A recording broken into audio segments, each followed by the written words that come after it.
ഗുരുവായൂർ നിയോജക മണ്ഡലത്തിലെ sub register ഓഫീസുകൾ കേന്ദ്രീകരിച്ചുള്ള ജനകീയ സമിതികളുടെ രൂപീകരണ യോഗം NK അക്ബർ MLA അധ്യക്ഷതയിൽ ചാവക്കാട് PWD റെസ്റ്റ് ഹൌസിൽ ചേർന്നു.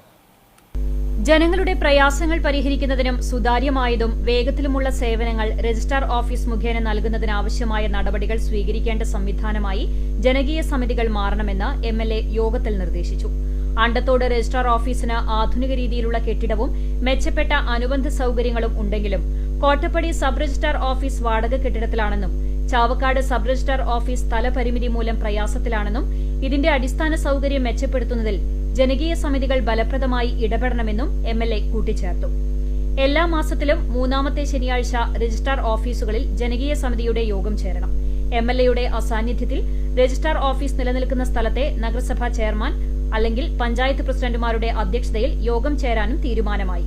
ജനകീയ സമിതിയിലേക്ക് പ്രതിനിധികളെ നിശ്ചയിച്ച് നൽകാത്ത എല്ലാ രാഷ്ട്രീയ പാർട്ടികളുടെയും ജില്ലാ അധ്യക്ഷർക്ക് പ്രതിനിധികളെ നാമനിർദ്ദേശം ചെയ്യാൻ കത്ത് നൽകാനും യോഗത്തിൽ തീരുമാനിച്ചു.